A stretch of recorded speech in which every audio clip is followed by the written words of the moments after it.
think that you should shuck an oyster for us, please, and tell Sure, us how to sure. do it. I mean, I know that in spinnies you can just ask the fishmonger to shuck them for you, Yeah. but it's always good to know what's going on. Someone wants to do it at home. Yeah. It is a very valid life skill. It is, yes. Do you need a hand towel, or you? No. He's an expert now. Yeah, he is an expert. But the amount of actually very competent chefs that when they're being filmed suddenly go to pieces and skewer themselves. Yeah. Please don't do that. Yeah, please don't do that. I'll try and not do that. Welcome to Nourished by Spinnies, the podcast which promises to inspire you to eat well and live well. I'm Tiffany Eslick. And I'm Devina Divecha. This is a space where we hope to nourish your heart and soul. On this show, we chat with leading players in the food community, from farmers to foodies, as well as health and well-being experts. It's all about engaging conversations and fresh ideas. So, if last week was to go by anything, I'd say we're saying goodbye to winter and hello to summer. Please don't put that out there in the universe, Tiff. Just don't. Okay. We'll continue to enjoy the Dubai winter and more outdoor podcasting, much to the annoyance of our producer, who is shaking his head as we speak. But that doesn't actually deter us, does it, from grabbing all the gear and heading outside? And that's what we did for this episode. We went to the Suqueim Fishing Harbour to visit a UAE classic, Dibba Bay Oysters. You know, oysters are such a sort of dividing ingredient. Either you love them or hate them. I love them, but some people really have an adversity to them. Yeah. I mean, I am not entirely sure that I like oysters that much. I have to be convinced or brought around to your side. But we are speaking today with the founder of Dibba Bay, Ramie Murray. And there's a lot of little nuggets about the right way to store, shuck, and eat oysters. This explains why you left just as we were presented the platter of oysters. I just thought you've had a meeting. Yeah, I had to run. Yeah, you made a very swift exit. This episode is also about records. You'll hear about the guy who holds the Guinness World Record for oyster shucking. The number's 39. Wow. And we'll also set a new record for the number of times you'll hear the word shucking on a podcast episode. And we'll also talk about their impressive reef project. I believe you visited that as well, Tiff? Yeah, so I actually visited with the commercial team from Spinnies a few weeks ago, and I saw this huge mound of oyster shells, and I was asking Ramie, what is this for? And then he explained, you can't actually see the reef project other than to see the mound of oyster shells, but the rest of it's under the water. But it's amazing what he's doing. Yeah, no, it sounded impressive as well when he was talking about it. But of course, this isn't Ramie's first venture. He's someone who has grown up in the UAE and has run a few businesses as well before starting Dibba Bay. There was a design agency, a solar energy company as well, until about 10 years ago when he decided he was going to explore food production. It's quite simply from an entrepreneurial point of view of we're in this vastly prosperous and expanding country and we're importing, I don't know what the latest figures are, but it's something like 80% of all the food we're consuming. So I thought that would be something good to get in on. And I've always had an affinity with the sea. And then I found a wonderful stat about the percentage of seafood that the UAE people eat per person. And it's one of the highest in the world. Right. And we're surrounded by the ocean. And on both sides of the country, yet still importing 80% of all the seafood we were eating. So I felt if I was going to go into food production, aquaculture would be the best way to go. It was quite totally undeveloped at the time. I think there was one fish farm in existence, otherwise nothing. So unexploited as an industry. The government was talking about supporting food security, etc. So it seemed like the time was right. And I came at it, I mean, I'm not a qualified marine biologist. I didn't study aquaculture. So I was coming at it purely from an entrepreneurial business point of view. And I decided that if I was going to farm something, I wanted to do it as environmentally positively as possible. I wanted to do some sort of sustainable farming. And so because I was coming at it just fresh, I could pick what I wanted to do, what I thought was going to work. And so I landed very quickly on shellfish farming because it's one of the few forms of farming in the world which is actually environmentally net positive. Mm-hmm. And it's not just oysters, like mussels, scallops, everything. As they grow, they're sequestering carbon in their shell. and you don't feed them an artificial feed. They feed naturally in the ocean on the phytoplankton levels.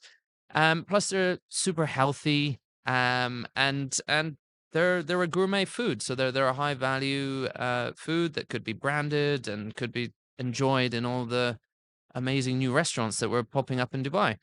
So I landed on shellfish. I did my research and found that, according to the literature, Chrysosteris gigas, which are Pacific cupped oysters, which we're farming, which account for 90% of the world's farmed oysters. There's Okay. lots of different species, Yeah. but this particular one, this is native to Japan and the coast of China, but has been introduced all over the world.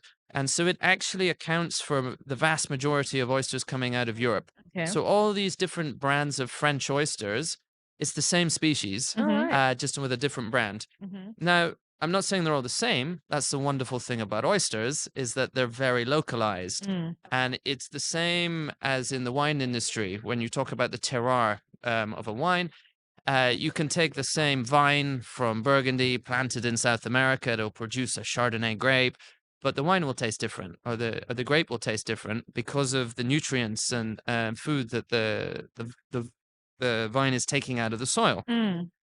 Oysters are the same. They're entirely a product of their area because they are filtering the water, and they're taking all the minerals to build their shell, and they're feeding on all the phytoplankton to build their bodies, and so they become very much a product of the environment. So our oysters are pretty distinct. Mhm. They've got a lovely white shell.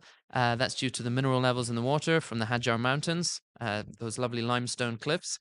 And the taste is quite unique as well. But that's the same across most oysters. Okay. They can come from even the same bay and taste and look slightly different from one side to the other because there's maybe a river coming in and there's different salinity levels, so there's different food growing, different wave actions, etc. Wow. And I mean, you have a term for this terroir, Yeah, right? the mirror. The mirror. Is that Mirror. your term? Was that It's like an not. actual term? I cannot take credit for that. Oh, I thought that was your term. No. I Yeah. didn't invent it. But Yeah. it's not a fully mainstream term, so I'm trying to make it mainstream. Okay. So I'll take Yeah. credit for that. Yeah. Let's make it something. Yeah. And how did you pick the location though? Because you're talking about Meroir. Yeah. But yeah, location clearly matters. So why does So talking about the environmental tolerance of this species, when I could see was that according to the literature, this species fell within the environmental tolerances of the east coast of the UAE. Okay. Arabian Gulf is different. Yeah. Because it's shallower, so it gets a lot hotter, it gets way more saline. Whereas across in Fujairah, that's the tip of the Indian Ocean, Yeah. and so it's got really, really deep water, and so you get upwellings of nutrients and cooler water, and so it's a different environment, and so these fall within, of course, the upper range, but they fall within the environmental tolerances of the environment in Fujairah. And how is this Merowan environment affecting the seasonality and the taste of your oysters? Because I mean, I know you've got winter and summer oysters, right? Yes. Yeah. Yeah. So we harvest the whole year round, and there is a difference in taste between winter and the summer oysters, and this is entirely down to the fat content. So during the winter, there's much higher levels of phytoplankton in the ocean, and so they're busily building up their stores, their glycogen stores, and the fat or glycogen stores is what gives the sweetness, the sweet taste to an oyster. And so when you are tasting an oyster or tasting anything, the human palate, we can only taste a few things. It's salt, sweet, umami, and acidity. Everything we taste is a combination of this. And so oysters have this natural brininess from the ocean, and then especially in the winter, they'll have a high sweetness from the fat levels. Our oysters particularly have a high umami because we've got these big muscles inside them.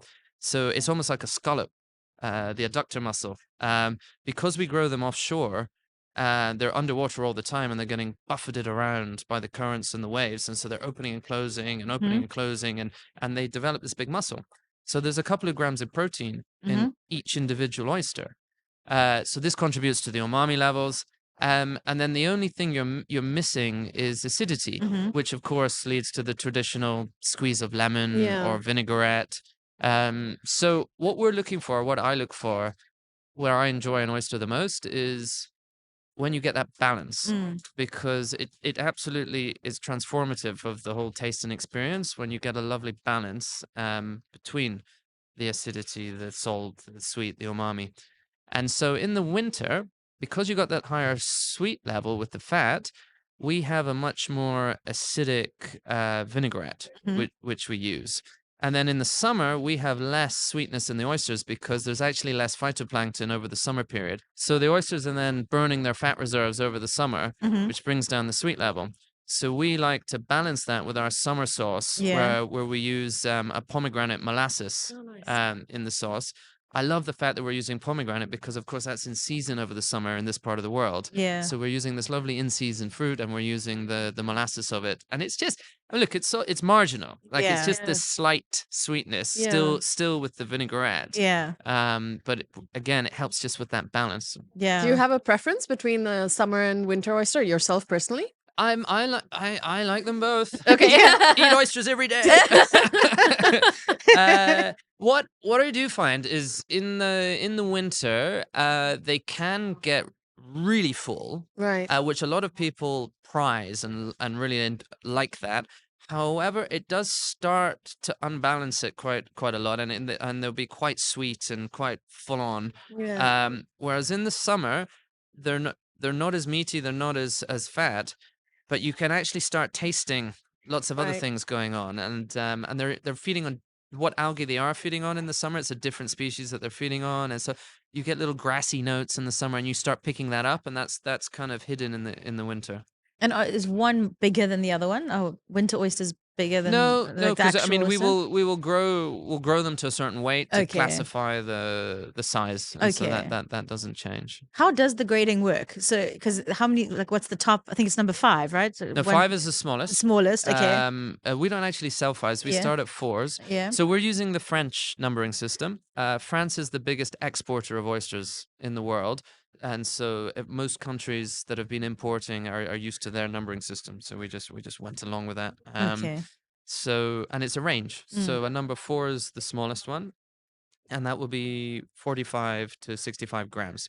This Okay. is, and then the next size up, a number 3, 65 to 85 grams, and then the number 2s, which is what we supply spinnies, Yeah. are the bigger ones, and they will be anything from 85 to 115 grams. Okay.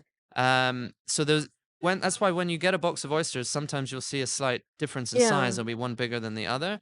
That's because it's this range. There should never be more of a difference than about 20 grams between them. Okay. We try and keep that a bit lower, and I think for spinnies as well, I think we supply them on the upper end of the 2s, so Okay. they're only averaging at least 100 grams. Okay. And then number 1 is when you just want one oyster as a meal. Yeah, Okay. yeah, they're really becoming a standalone meal at that time. Yeah. Yeah. We sell some number 1s in the market, and even some 0s, which are Okay. 150 grams. All Oh, right. okay. And that's mainly for cooking. Okay. For like Chinese customers like that Yeah. a lot because they have a real tradition of cooking the oysters. I like cooked oysters. Have you Yeah, tried them? no, I do. I do like them. Yeah. I just want to From- ask with the size though, like does how long you grow it affect the size, or is it Yeah. just Very simply, yes. Okay.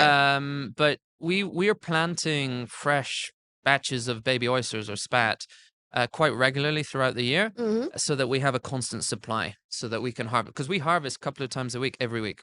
Right, yeah. 50 Like 52 year weeks a round, year. okay. Yeah. So we're constantly planting new batches to make sure we've got a constant supply. Yeah. And so within a batch that we'll plant, there will be a percentage that grows particularly fast, a percentage that grows a bit slower, and so we will get a range in a single batch, but the range isn't that much. So as a general rule, it is the age. And this is actually quite a fun fact about our oysters is because of the high food levels and the warm water that we have here, they grow really, really fast. Okay. And so in places like France, it'll take 2 or 3 years to get a market size oyster. In Scotland, where I'm originally from, 5 years. Okay. And this is a combination of they've got quite high food levels, but the water's so cold Right. that they'll start hibernating when it in the winter, so they're not growing. Whereas ours grow full year round. Okay. So we have market size oysters in 9 months. Wow. So it's remarkably quicker. Yeah. And this also leads into a lovely firm but not tough texture. Mm. And it also means that large oysters that you get from other parts of the world are perhaps 4 or 5 years old, Mm. whereas the small oysters from other parts of the world are perhaps 2.5 years old. Right. Whereas because we have such a high growth rate, there's maybe only 1 month or 2 months difference between our big oysters and our Okay, medium-sized oysters. okay. So even our big ones still have this nice tender but firm flesh. It's Wow. otherwise it would get a bit tough as they get Yeah. older. Yeah. And Tiff, you got to go recently, didn't you? Yeah, I love being out in Dibba, and yeah, we went out on the boat. Yeah. Well, first of all, we started in the hatchery, which I just love. Like to see a baby. I think I sent you a picture saying, like, look at the Yeah. baby oyster. I didn't realize that baby or spat Yeah. actually come in little shells. Yeah. You know, and that's so. Yeah, yeah, I mean, yeah. I didn't know what I thought they came in. I thought, you know, they just grow a shell. Yeah. But they're so cute. You know, and you have millions of those that you're getting, no, right? we're bringing in millions at a time. Yeah. So They live in a little nursery. Yeah. Yeah. we've got our flow through nursery, which is just it's just barrels Yeah. and we're just pumping seawater. We keep it really simple, and we're not at no point do we feed them anything. We don't use any medications. We don't use any chemicals. It's all just natural. So we're pumping seawater through the barrel that they're sitting in. Yeah. Yeah. And that's it. Like they're just feeding naturally on what they find in the water. Yeah. And then you just move them into sort of bigger barrels, right? As they get Yeah, older so before. Yeah. they'll stay in those barrels, and then once they get to a certain size, not even that big, like maybe 5 or 6 millimeters. Yeah. We'll then transfer them into their lantern nets and send them out to the ocean. Yeah. You know, I was last there more than 4 years ago because it was before COVID that I showed up at the Dibba Bay. Yeah, so, no, I think you came when we were still at our original site, I believe. I think so because I came yeah. with Arva and Farida from Yeah. Frying Pan. They did like a little Yes. thing out Yeah, there, yeah, and then we yeah. went to the hotel and had like the oysters and Yeah. everything. So Wow, you That should was- that was a long time. Yeah, so just to give you an idea of back then we were operating out of I think 3 shipping containers. there were shipping containers. Yeah. Yes. And since then we moved to another port. Yeah. And built up to about 15 or 18 shipping Amazing. containers. And then we just moved again Okay. 2 years ago to what I like to call our final resting place. Okay. He's touching words, so yeah. Yes, we will all touch wood for you. So we've got our final resting place where I think we've got something like 40 shipping containers. Wow. It's like a little Lego city all connected together. Nice. Yeah, and so when the last time you visited, we were producing around 20,000 oysters a month. Okay. December was our biggest month so far, and we sold over 500,000 Wow. oysters. Yeah, That's amazing. incredible. Yeah. so it's a bit of a larger operation. Yeah. Yes. Yeah, you need to go out there. Yeah. Have a platter. yeah, I know. Still quaint and artisanal. Yeah, it is. It is. You've maintained that.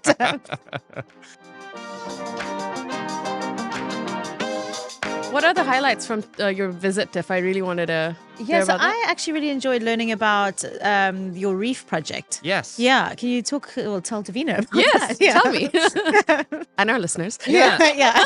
Yeah. So, of course, we're producing all these oysters, and just by producing them, it's good for the environment because they're automatically sequestering all this carbon as they build their shells.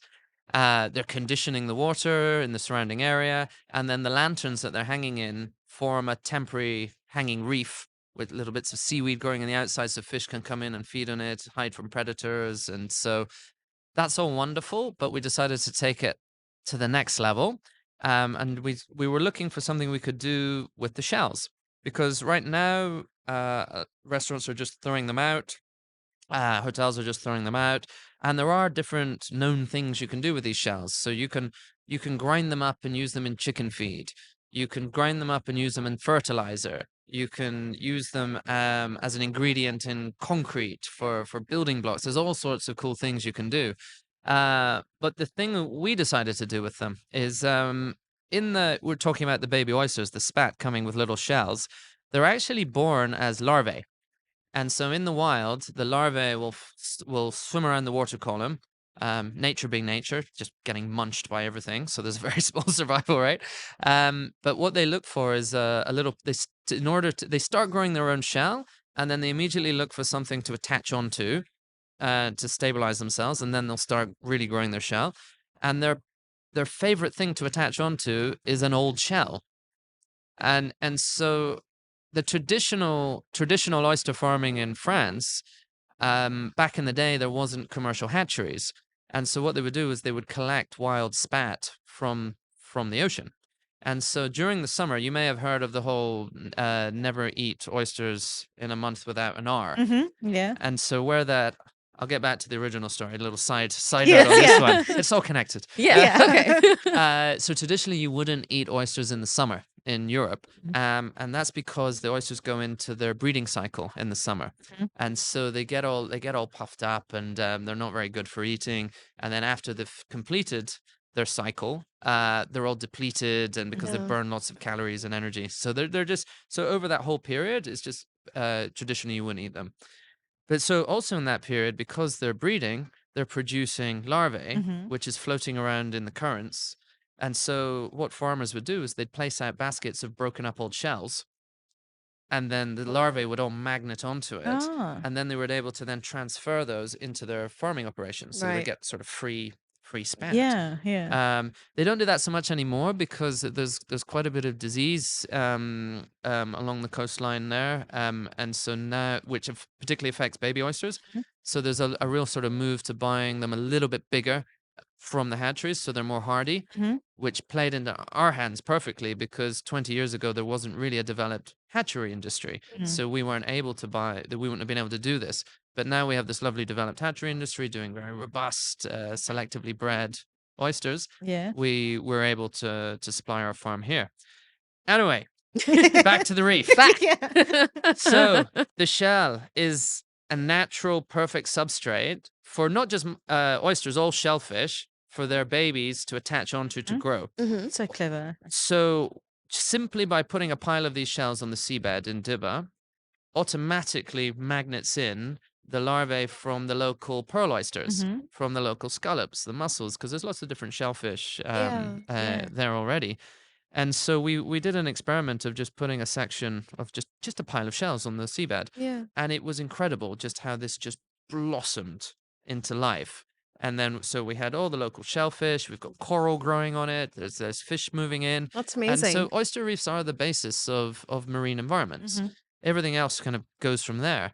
So we worked with the Fujairah government, and in particular the Environment Authority and the Fujairah Research Centre, and we got a big area set aside for us to build an oyster reef.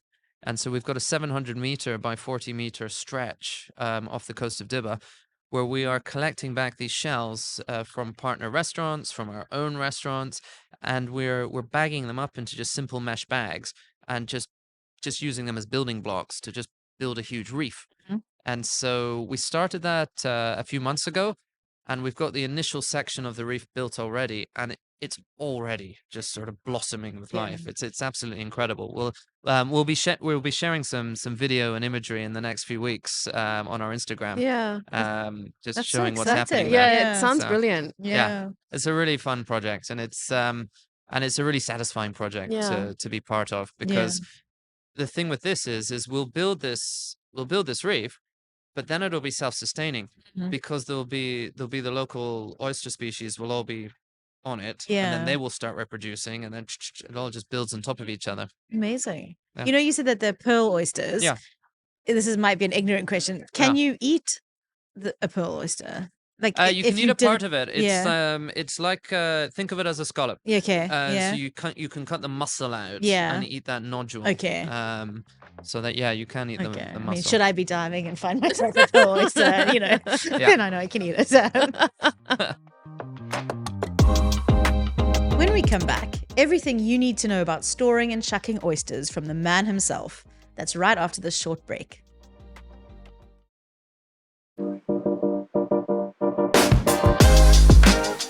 Welcome back. You're listening to Nourished by Spinneys, and let's get right back into our conversation with Ramie Murray.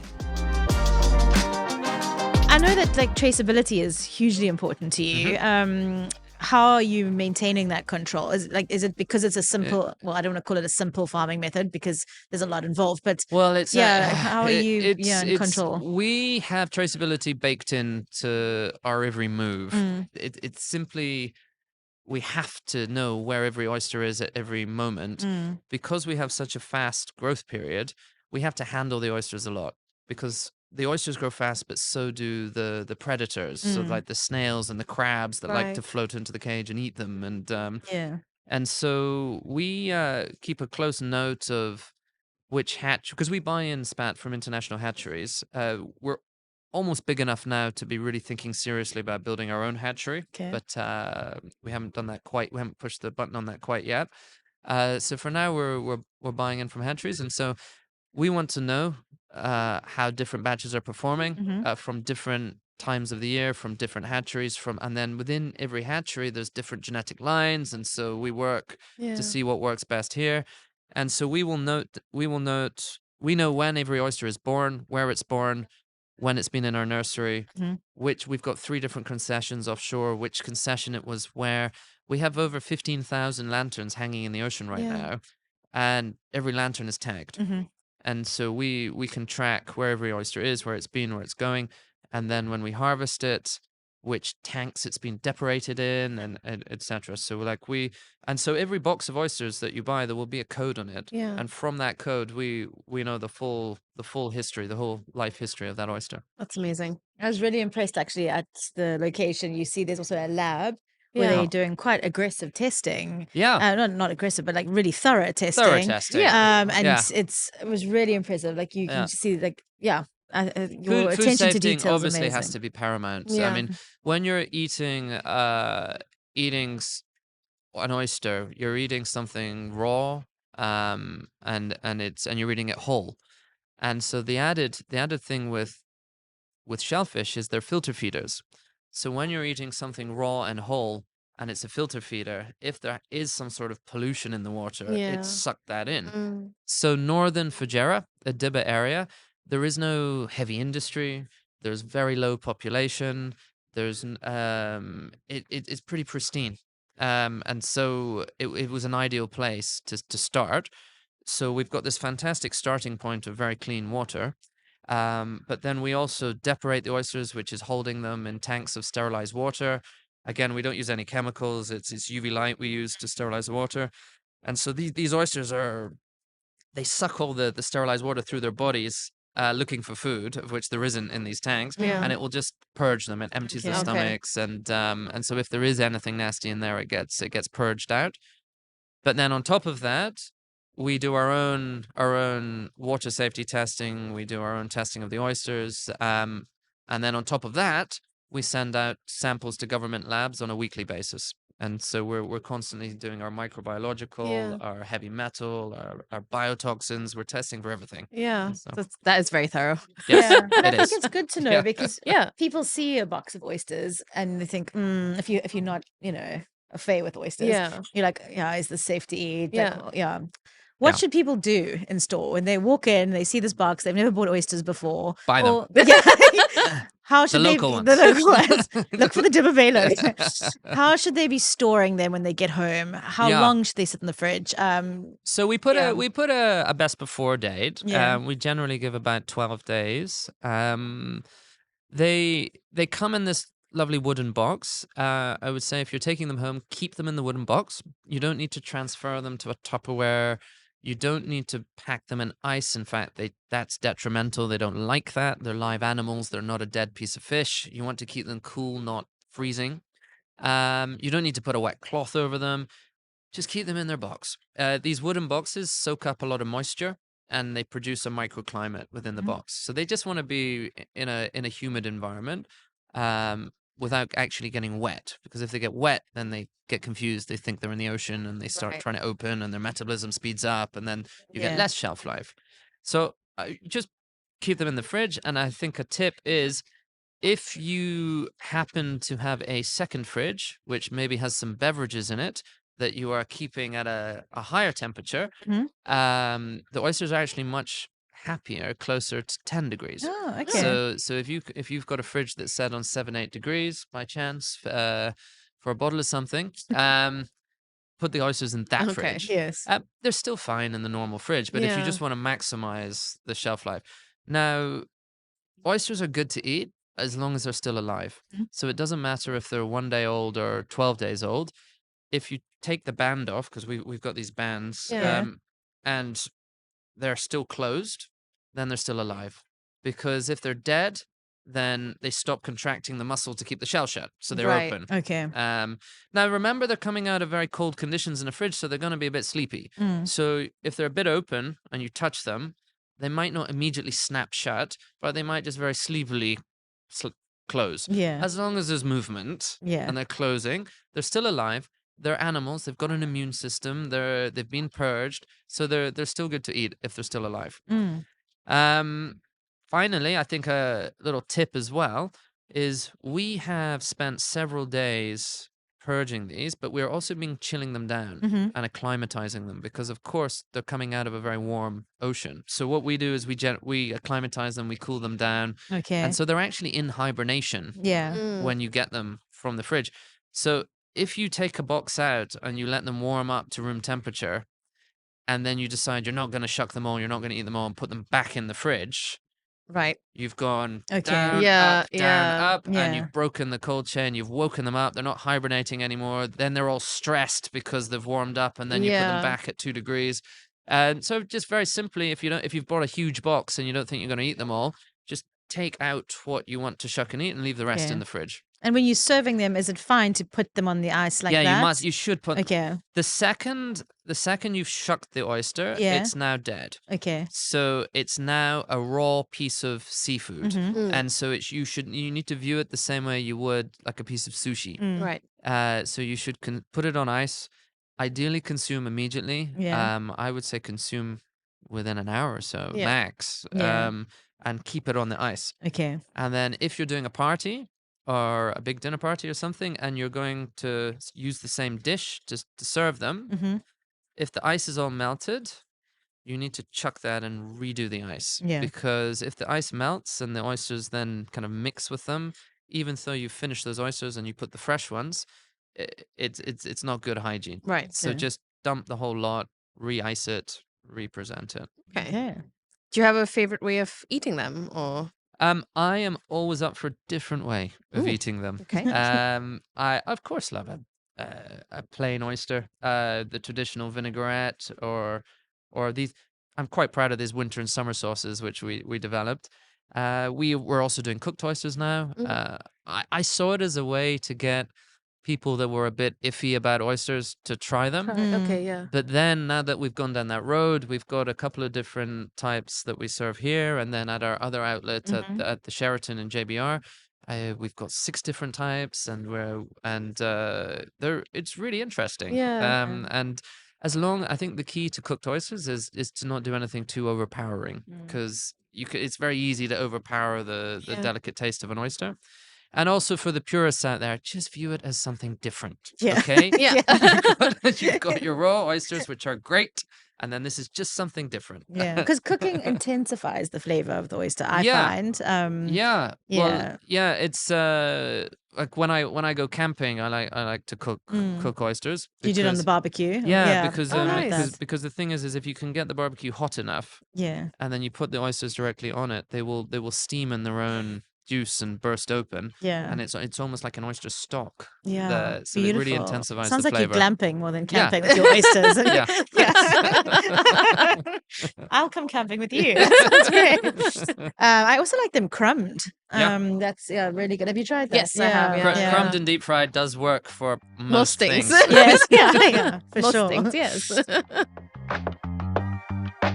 Now, we did promise you a little shucking tutorial, so pop on over to our social media channels to have a look. And I actually did not know, by the way, that you have to flip the oyster while shucking it. It's so important for the eating experience, but apparently not everyone is a fan of that. We're flying over the Guinness World Record holder Yeah. of oyster shucking. Okay. How many that? oysters per minute? Oh, I shouldn't have brought that up without knowing that. Yeah. 39 in a minute. Yeah. 39 oysters in a minute. That's a lot of oysters. Yeah, in a this is minute. Patrick Okay. handles the paddy shucker, and Yeah. he did it with Gordon Ramsay, and he did it Okay. on YouTube, and he just had this line of 39 Wow. oysters, Yeah. and he just went along going opened them in a minute. Amazing. Anyway, the reason I bring that up Yeah. Should we make you do that? him Yeah. could be another. Yeah. That could be hilarious, actually. I mean, like 2 and a broken finger. Yeah. But the reason I bring that up is he's against flipping it Oh. Oh, right. because he's this professional shucker, Yeah. and it's like an insult Okay. that you need to flip it, because I flip it to make sure it's been properly detached. Right. And just to make Uh, it easier to eat, yeah. Yeah. Whereas when I asked him to flip it, and he was like brutally offended. He was just like, "Of course it's detached." Okay. so Yeah. just in case you're Yeah. in the presence of a master shucker, Yeah. don't ask him to flip it. Okay. Yeah, okay. Good to know. Good Yeah. life's point to know. Yeah. Talking about that balance. You can have the same brand of oyster at different times of the year will have different levels of salinity and sweetness. Yeah. So even if you know that brand of oyster, you should always have the first one plain. Okay. Okay. And then be thinking about how the sweetness is interacting with the salinity. Yes. Yeah. And then the next one, you add a little bit. Okay. A little bit of lemon or a little bit of vinaigrette. So for that one, what would you add? For example, how would you like to have that one? Well, you know what? Ours are pretty good on their own. They're very well balanced already. So I like to cycle. This is why we serve all three. Yeah. I like to have a little Cycle bit all of of them, bit of okay. all of them. The traditional French red grape vinaigrette with chopped shallots. It's a tradition for a reason. Yeah. It's really good. and it works very well. So I'm a big fan of the vinaigrette. And the ones that we've developed are variations on this. It's a vinaigrette. Our winter one has got a bit of chili in it as well. Oh, yeah. And I always forget, is it cumin or turmeric? Turmeric. Yeah. So we've got turmeric and a little bit of chili. That has a little bit of spice to it, and it has that acidity, and it has that kick. So I like them all. Yeah. Yeah, And I that's just- okay. Good. Yeah, that's that's perfectly good. fine. Yeah. Oh, well, thank you. Could you open them all now, please? And we'll time you. Yeah, we need a here's one I did earlier. Yeah. Can I try opening one? Oh, no. Yeah. Well, we still have a question to ask Yes. Tiff. Oh, yes, we do. I forget this every time. I could see Chirag, our producer's eyes just go like, Ask the forget the ask the question. do you want to? Come on, Okay, go on. I'll ask. So our podcast is called Nourish, and we like to ask everybody what nourishes your soul. What nourishes my soul? Mm. Genuinely, I think you probably heard the passion and excitement when I was talking about the reef earlier. I feel really blessed and lucky that I'm able to be running this business and producing a gourmet food which is healthy and sustainable. But then now that we're getting the chance to actually build a marine environment, that I find that really satisfying. Great, yeah. Something so much bigger than what you started out Yeah. with. Yeah, really. and it'll be there hopefully long after I'm gone, because oyster reefs are self-sustaining, and they'll just build on top of itself, and it'll keep growing. Oh, fantastic. That's lovely. Oh, thanks, Ramie. Yeah, thank you.